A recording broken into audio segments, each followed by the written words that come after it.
Bonjour à tous, merci de m'accueillir chez vous. À situation exceptionnelle, émission exceptionnelle. Durant toute cette période, toute l'équipe d'Histoire de médecins se mobilise pour répondre à toutes vos interrogations.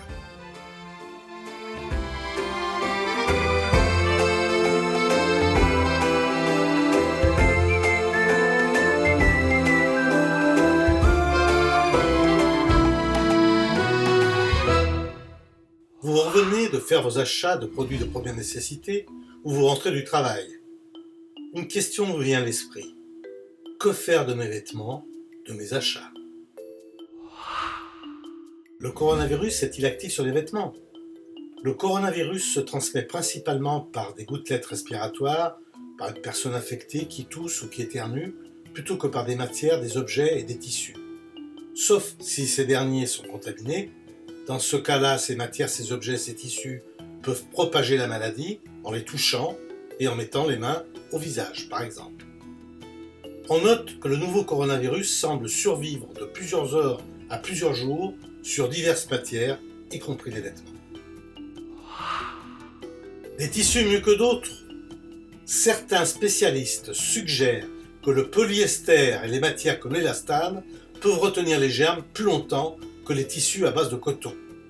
Cela veut dire de laver les leggings, les sous-vêtements, les robes avec une attention très particulière. Les surfaces lisses, comme le cuir et le vinyle, peuvent être nettoyées immédiatement. Il est possible que ces matières retiennent les germes plus longtemps que le coton, mais retenez que tous les types de tissus peuvent être contaminés. Dois-je enlever mes vêtements?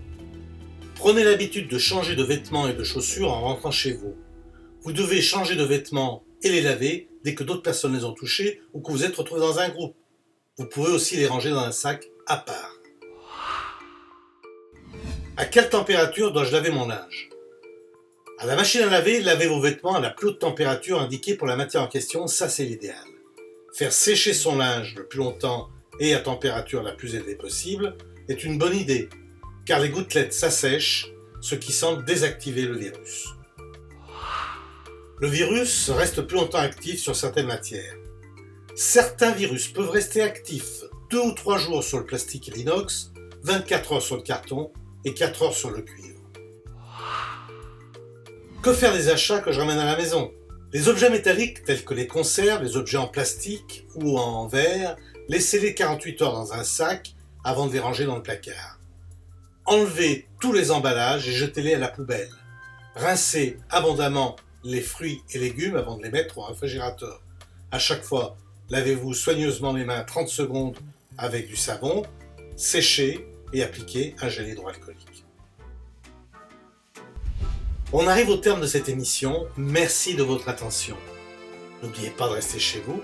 Je vous donne rendez-vous demain, chez vous, chez moi, tous ensemble.